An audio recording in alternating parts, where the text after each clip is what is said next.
Rivalry weekend. There's nothing like it. The last Saturday in November, snow in the forecast, sub 30 degrees, Big Ten football. Come on, man, do it for the Land-Grant Trophy. The Unrivaled Pregame show, live from Spartan Stadium, starts right now. Every year, you start looking in your preseason magazines and your helmet grid schedules, and you're trying to find that Saturday. When I tell you this is a moment of a lifetime for you, what they're getting to is what everybody's been waiting on. you're going to remember this forever. Under pressure. It is a fumble. These are two really good football teams, guys. What stands out to you most about this matchup? I challenge you for 6 seconds. Can you take another man's heart? Briarview, touchdown, Penn State. Wow, what a throw. For 6 seconds. That's it. From Spartan Stadium in East Lansing. Boy, it feels like a Big Ten matchup today. Let's figure this out. Who's for real? Because it's strength on strength tonight. Every snap, take another man's heart. Look him in his eye and make him quit. There he goes. Johnson. What a return. Touchdown, Nittany Lions. Goes across the middle and it's intercepted. Going the other way.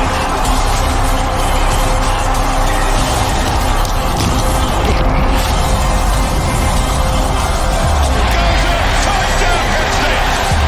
That's the Penn State way. This is what dreams are made of right here. The ball is out.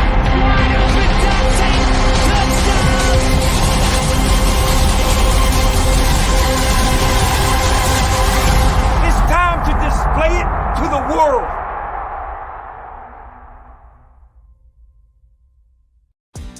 Oh boy, does it feel like a Big Ten Saturday here in East Lansing. Snow in the forecast, sub 30 degree temperature. It's going to be a great afternoon for Penn State and Michigan State as we get you set for the 36th all-time meeting. And coming up on today's show, we'll visit with Anthony Poindexter, who we had the opportunity to catch up with at the team hotel on Friday afternoon. We'll have live coverage of Penn State's team arrival here to Spartan Stadium in East Lansing. And we'll highlight Arnold Ebiketie, one of the top defensive playmakers, not only in the Big Ten, but college football as well.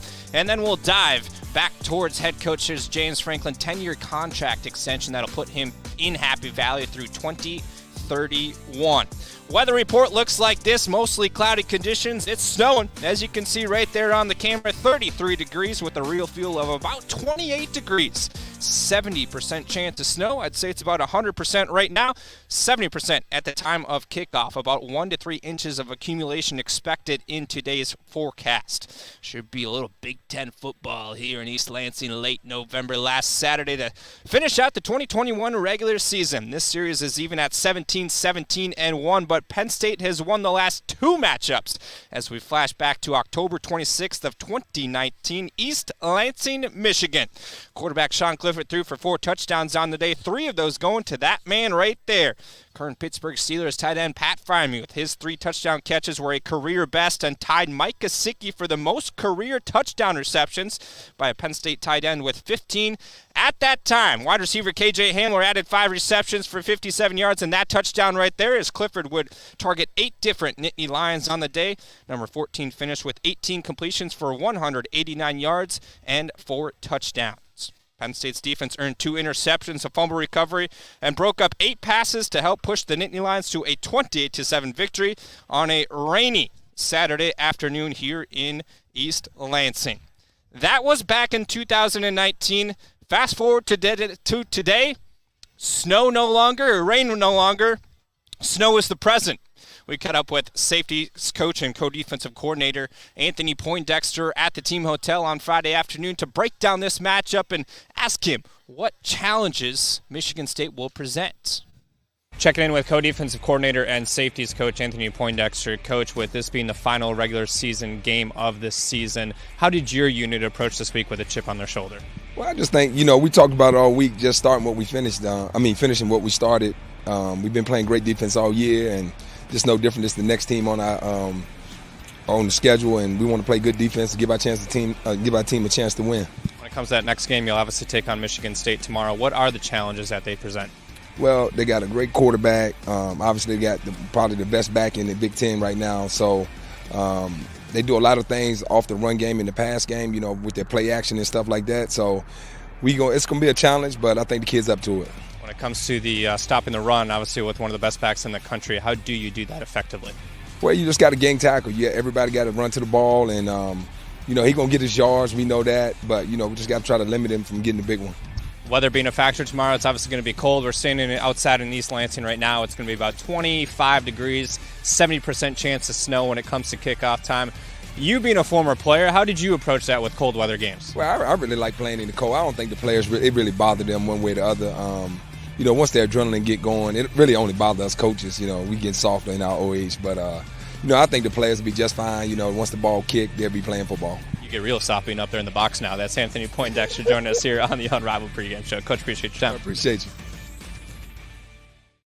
Well, Coach Poindexter obviously getting a little soft at his old age. Got to be up in the box to call this one. He'll be nice and warm up there, but the game time temperature is nice and cold down on the field. Fans, don't forget to join us for the Unrivaled postgame shows. We'll recap this matchup between Penn State and Michigan State by visiting with head coach James Franklin and select Penn State student athletes. Also, don't forget to tune in every single week for the Unrivaled podcast, the official podcast of Penn State football. Subscribe today on Apple, Spotify, or wherever you get your podcast from so you don't miss a single episode all season long. How about this fireplace right behind us right now?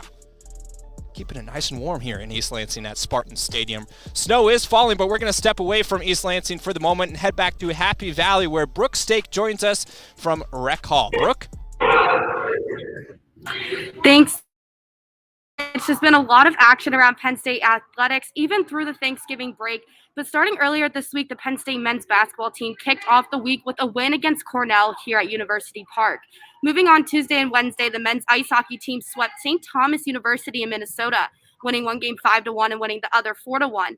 But yesterday was a huge day for the Nittany Lion team, starting with the women's ice hockey team taking down number 7 Minnesota Duluth 3-2 for the first game of their D1 and DC showcase. They'll move on to play number 5 Ohio State today at 5:30 for the second game of the showcase. Moving on, men's basketball tipped off the Emerald Coast Classic but fell to LSU in a close game in overtime. They'll move on to play Oregon State today at 4 p.m. And women's basketball is also playing in Florida in the Gulf Coast Showcase. They defeated St. John's last night, but they'll move on to play number 13 Iowa State at 7:30 p.m. And finally, here I am at Rec Hall. Women's volleyball fell to Minnesota last night 3-1, but they had so many players on their team reach milestones last night. Too many to count to even shout out, but great for them. And they'll look to host Iowa tonight here at 7 p.m. Can actually see Iowa right now stretching and practicing behind me. So it should be a really exciting game here at Rec Hall. And I'm looking forward to seeing how the rest of the teams do since the holiday break is ending up. We have a lot going on and lots of action as always. And now I'll throw it over to the third member of our broadcast team, Connor Griffin, who is actually at a snowy Spartan Stadium, just like Mitch. Spartan Stadium right now. It is very, as Mitch just alluded to, but of course on the field in just a couple of hours, Penn State and Michigan State will be playing for the land-grant trophy. Now, if you wonder why it's called the land-grant trophy, it's because, of course, these are two pioneer land-grant institutions in the country. Michigan State was founded on February 12th, 1855 as a land-grant school, and then just 10 days later in state. And when teams decided to square off once Penn State joined the Big Ten in 1993, there needed to be something to commemorate this rivalry. They wanted to make it a land-grant rivalry, of course, the two pioneer land-grant schools in the Big Ten, and they decided to commit with a trophy, and that trophy has become one of the most memeable trophies in the country, the land-grant trophy. And if you're wondering why, if you've seen it before, if you're wondering why there are so many different random objects just accumulating this trophy, what went into the thought process, it was not anybody with any type of credentials in terms of design or anything. It was designed by Michigan State's coach at the time. So it's become, as I said, one of the most memeable trophies in the country. You love to see all the Twitter stuff, making memes about it. And there's even a land-grant trophy Twitter account.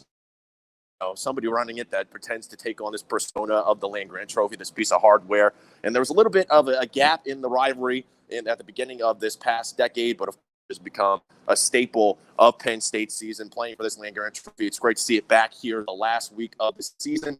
And of course, Penn State last year is the reigning land-grant trophy as they beat Michigan State at Beaver Stadium. Jahan Dotson was one of the key players in that matchup, had over 100 yards receiving, had a punt return touchdown as well. And of course, Jahan Dotson has kept up just the momentum this entire season has been unreal for the Nittany Lions. Can't even form my words. It's so cold up here. But with that, let's look at a deeper look into Jahan Dotson, Penn State star receiver, with this feature right here.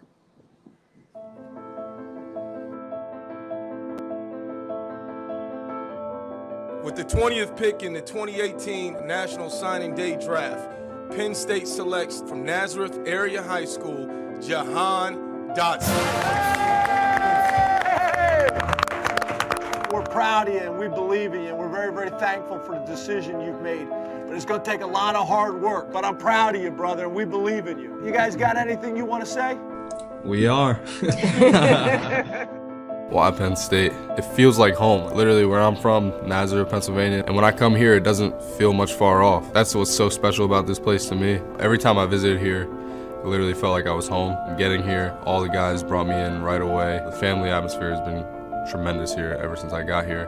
One big thing I would say is Coach Franklin. He had a huge part in my decision to come here. Literally, he's taken me under his wing. He believed in me every step of the way. The things that he told me that would happen my sophomore year, I never saw them happening. Back goes Clifford, play action, fake, sets, waits, fires it long and deep, far side for Dotson. Got it to 20, 15, 10, 5. Touchdown, Penn State. He literally sat down with me and my family and told me the things that I was going to do, goals that he had for me. And I didn't believe it at the time. Trusting the process, staying true to myself, those things are happening now. 10-5, touchdown, Penn State, 72 yards. It's wild, and that's something that my dad has been doing ever since I was a young kid. He's been telling me these things that I can do that I never thought I could do. And they're just coming true, and it's crazy. He literally reminds me of my dad in so many ways.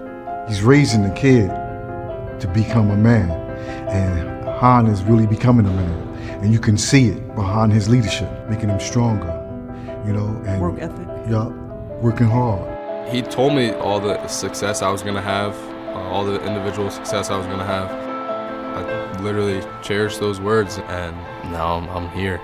Making plays in Beaver Stadium. I guess I could say I'm one of the best wide receivers in the country. Dotson's got it. He's gone. There's a long and deep for Dotson down the field into the end zone. Touchdown, Penn State. Spinning Dotson. Touchdown. Unbelievable. Pass against Wade, and Dotson was up to that moment. Trying to get it to him. One-handed grab. He walks in. Back-to-back highlight plays from Dotson. He goes up and over. What a catch. What a catch. That's what he's done. In the end zone, caught, touchdown, Penn State, the Magic Man, Jahan Dotson. Dotson with room, out past the 50, Dotson is gone. Dotson on the direct snap, trying to get the corner. Can he? Touchdown, Penn State.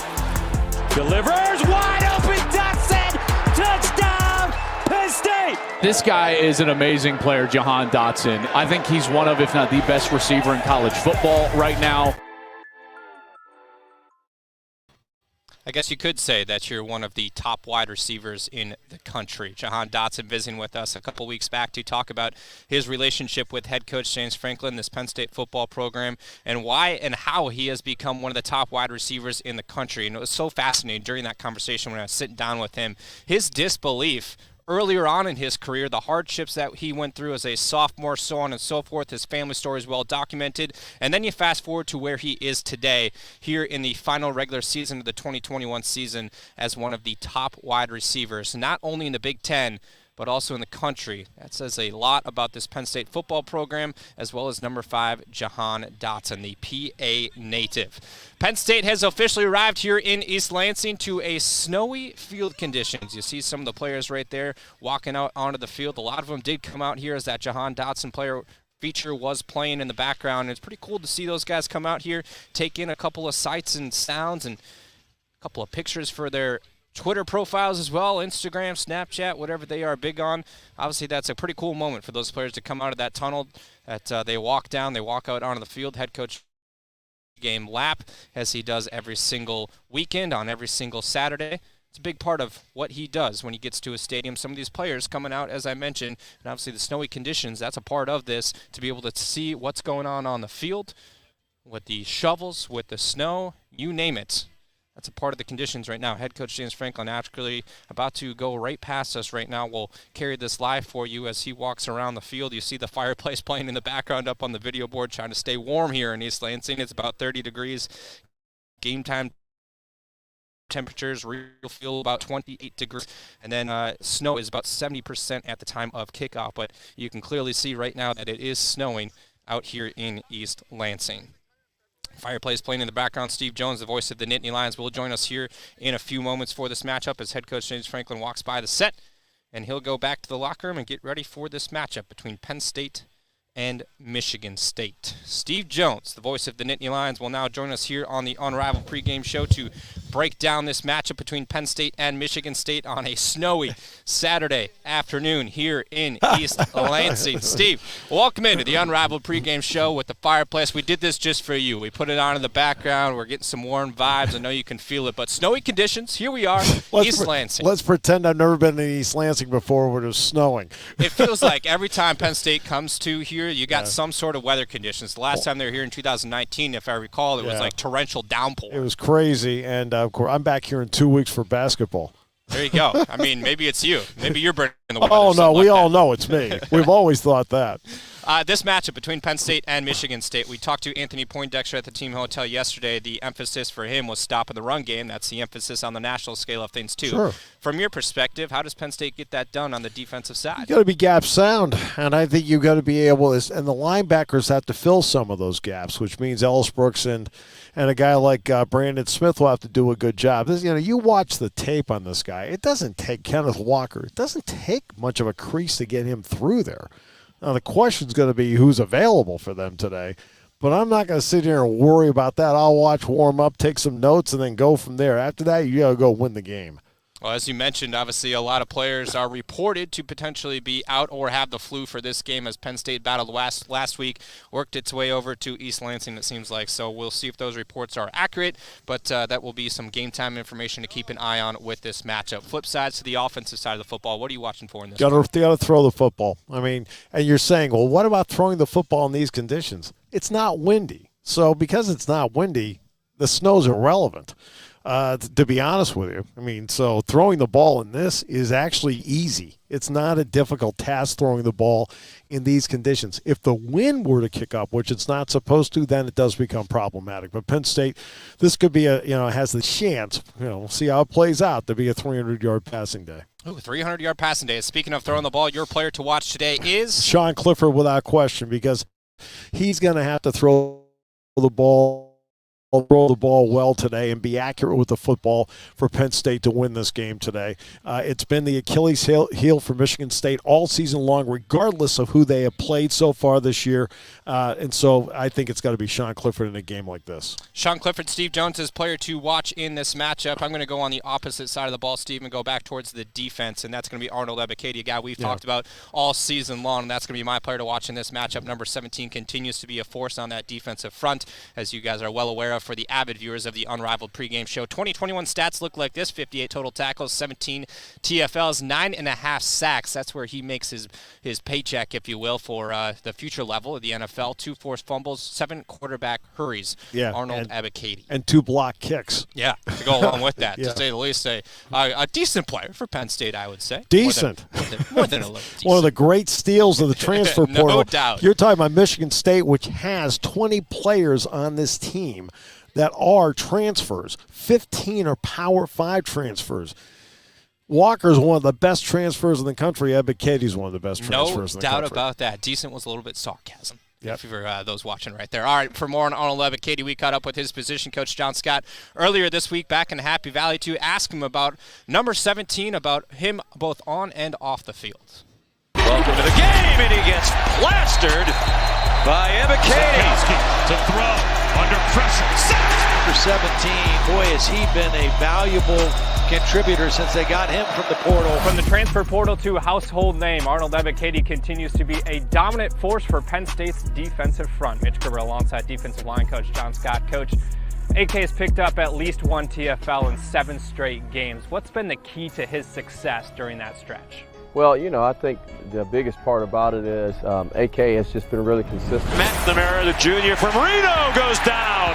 Back at the 30 in the arms of Arnold Ebiketie. He's done a really nice job of playing through his technique and playing his keys, and he's a good football player. He's got good instincts, and I think that's led him to some of those plays just happening. I've been impressed with how physical he's been against the run. Again, he is known for his ability as a pass rusher, but tonight he's been a total package. Speaking of technique, I was having a conversation with him, and he said he's most proud of his improvement when it comes to stopping the run. Where have you seen him taking the biggest strides as it comes to that? Well, he's taken a major step. That was one of the things coming out in the spring that we messed with him a lot. It's like, hey man, do you just want to be a pass rush guy? You want to be a run stopper? So he runs around and says, hey, call me the run stopper. 2nd and 8. He is smacked immediately. Ebiketie met him behind the line. He's done a really nice job at learning how to really be physical with his hands and get knocked back on tight ends, and that's led to some of the TFLs he's got, and he's been able to beat blocks, and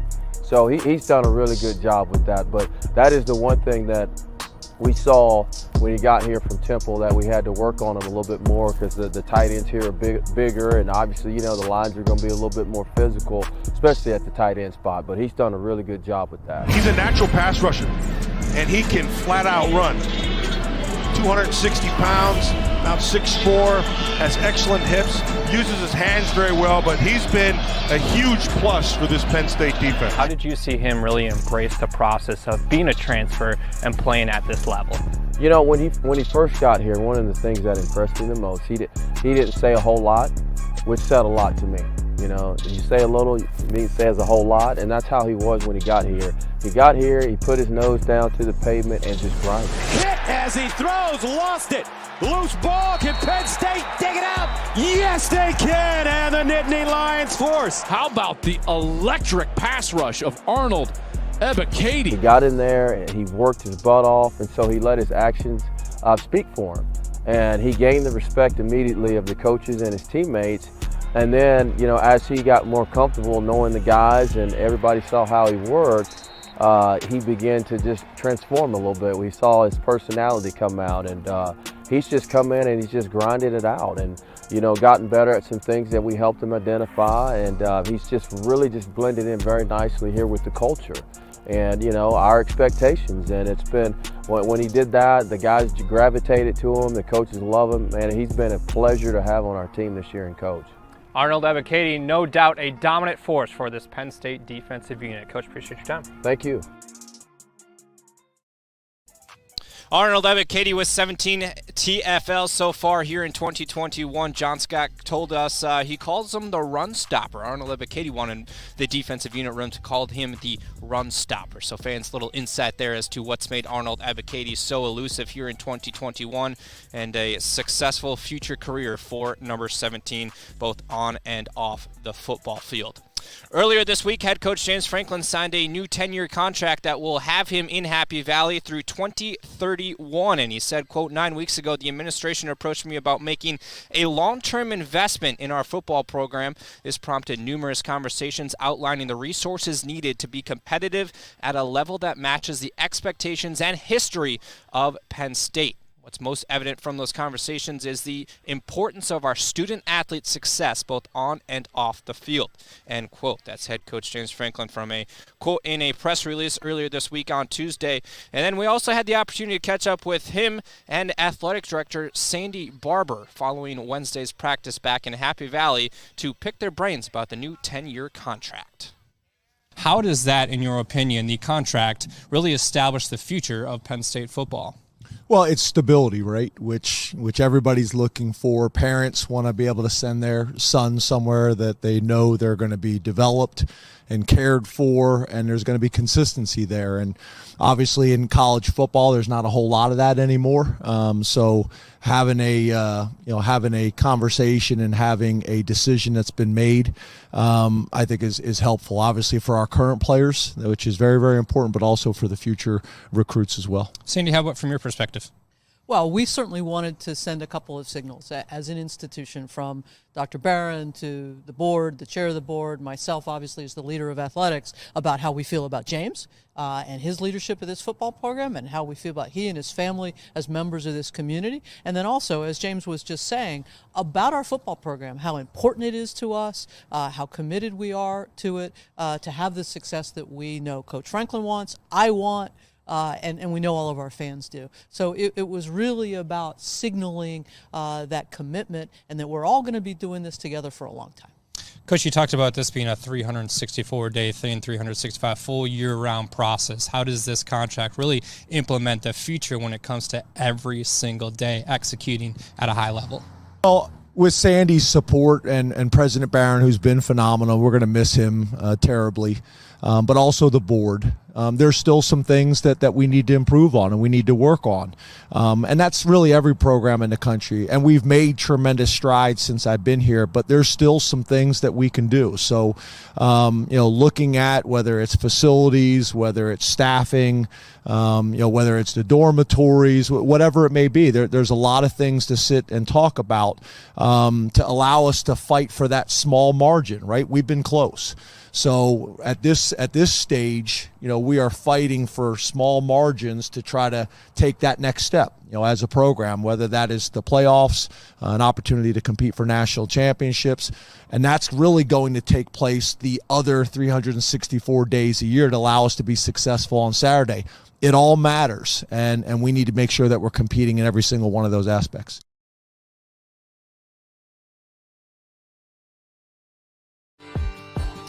That's head coach James Franklin and Sandy Barber, the athletic director for Penn State University, discussing the new 10-year contract with us. We'll put head coach James Franklin in Happy Valley through 2031.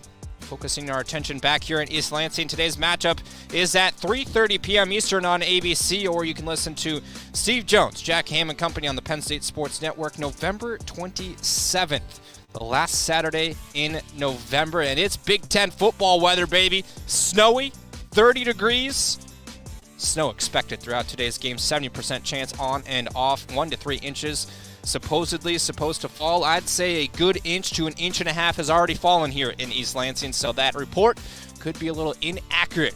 I think we could see a little bit more snow. It's been snowing since we arrived here at East Lansing Spartan Stadium since about 11 o'clock a.m. Eastern time, and it has not stopped. Snow will play a factor today. Steve Jones says the secret to success for Penn State's offense is throw the ball. His player to watch is Sean Clifford in this matchup. That's going to do it for this edition of the Unrivaled Pregame Show. Don't forget to join us for the Unrivaled Postgame Show as we'll break down this game between Penn State and Michigan State with head coach James Franklin and select Penn State student athletes. Until then, enjoy your Saturday from wherever you're watching from. Penn State, Michigan State, coming up at 3:30 p.m. Every year, you start looking in your preseason magazines and your helmet grid schedules, and you're trying to find that Saturday. When I tell you this is a moment of a lifetime for you, What they're getting to is what everybody's been waiting on. you're going to remember this forever. These are two really good football teams, guys. What stands out to you most about this matchup? I challenge you for 6 seconds. Can you take another man's heart? Briarview, touchdown, Penn State. Wow, what a throw. For 6 seconds. That's it. From Spartan Stadium in East Lansing. Boy, it feels like a Big Ten matchup today. Let's figure this out. Who's for real? Because it's strength on strength tonight. Every snap, take another man's heart. Look him in his eye and make him quit. There he goes. Dotson. What a return. Touchdown, Nittany Lions. Throws across the middle. It's intercepted. Going the other way.